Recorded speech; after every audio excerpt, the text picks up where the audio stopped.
So Guild Wars 3 was announced a bit ago at Summer Game Fest, and then crickets. They did give us a few updates, but the beta isn't until fall of 2027, and that's a while to wait. So here are games to play while you wait for Guild Wars 3, and each scratches a different side of the MMO brain. First up, we have Witchspire, and this one dropped very recently, so it's quite fresh. We're talking still out the oven kind of warm. Witchspire is a co-op open-world adventure combining exploration, survival, crafting, creature collecting, and magical combat. The story puts you and your friends as chosen witches tasked with stopping a corruption spreading through the world. Very much that classic MMO, you are the hero, now go fix everything. Except this time you're doing it on a broomstick. What makes this game genuinely interesting is how it reimagines survival mechanics through magic. There is no hunger or thirst meter.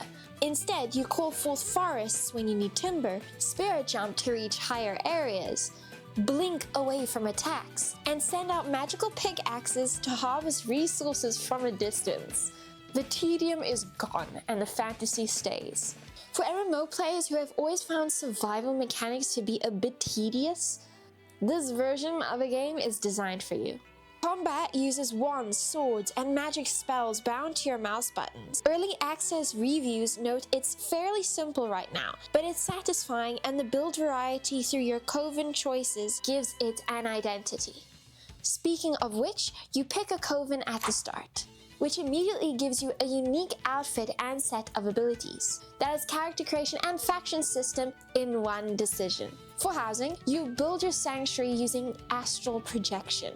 You literally untether from gravity to get a full 360-degree view of your build. No more fighting camera angles to place a roof down. It is genuinely a smart solution to one of the most frustrating parts of base building in this genre. A heads up though, early co-op has some growing pains with progression being a bit host-sided, so go into the game knowing that the developers are actively patching, but the foundation is still solid. Palia has been in the conversation for a while now, and if you have been sleeping on it, Guild Wars 3 waiting season is the perfect time to give this game a chance. It is a free-to-play cozy MMO in the truest sense of the word. Third-person, open-world, shared social spaces, dedicated housing plots. This is the closest thing to what MMO players recognize as home. You have your own land and you furnish it completely. Other players can come visit as well. The housing is one of the most respected systems in the cozy genre. Themed decoration sets and a community that genuinely competes over interior design. If you're a Final Fantasy XIV housing player and you've lost the lottery a few too many times, Palia will heal you.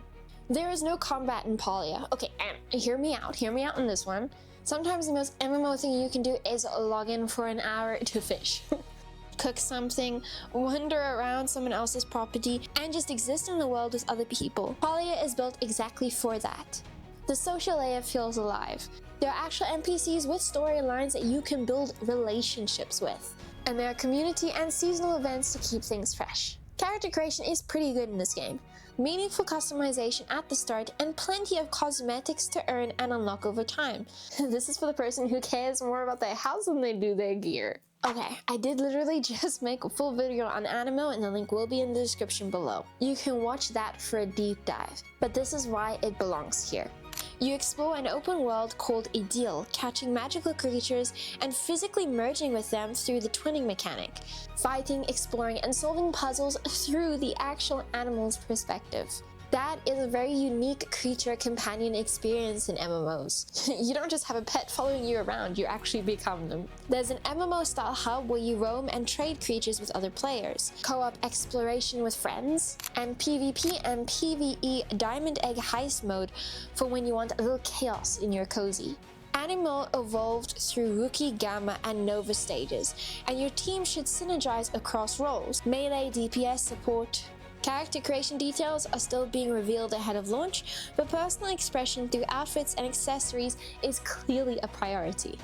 There's even a community poll where the most voted Aniimo gets turned into an outfit that is free for all players. It's completely free to play on Xbox, PlayStation 5, PC, and mobile. This is for anyone who has ever clicked a tree 1,000 times and called it a personality trait. Runescape Dragon takes one of the oldest MMOs in the industry and drops it into an open world co-op game.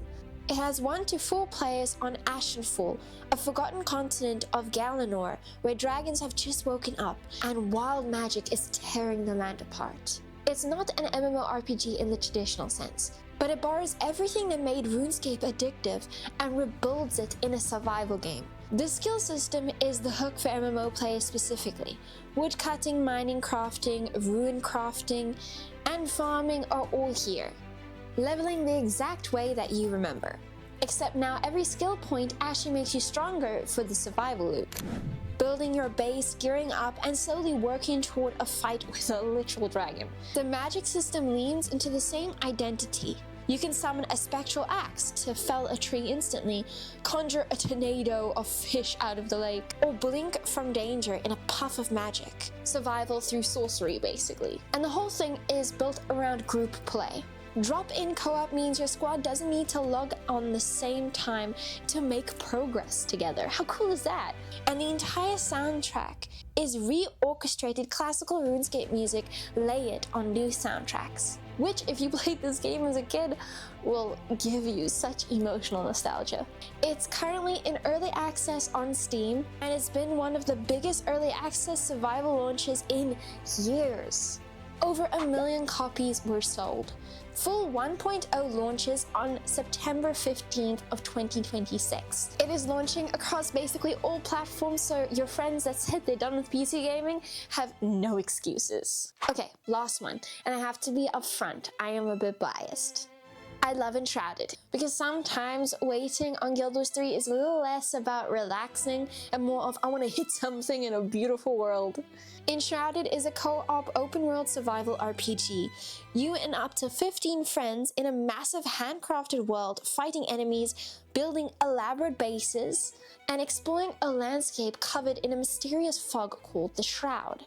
The world itself is a character. The Shroud changes what's possible, what's dangerous, and where you can go, which gives exploration a genuine sense of risk. The building system is one of the best in the genre. Full voxel-based construction with incredible depth. MMO players who love crafting progression will find something here that scratches that itch in a way most games in this genre really don't. You're not just placing furniture, you're actually engineering. There's a difference. Combat in this game does have actual weight. There are multiple classes, build variety, abilities that synergize. It rewards learning your role within your group, which is very much MMO language. You'll find yourself having conversations with your friends about builds and team composition within the first few hours. The character creation can use some work, but they are making changes, and from its launch, it has indeed expanded its character creation vocabulary, although I would love to see more. It's a one-time purchase on Steam. You buy it and you own it, which seems to be rare in gaming nowadays. Well, they have 5 games, 5 different MMO cravings, and one very long wait for Guild Wars 3 ahead of us. Let me know in the comments down below which game you're picking up first. And if you liked this video, please don't forget to like and subscribe, it shows us your support. And if you made it to the end of the video, then you can type tank in the comments down below. Happy adventuring!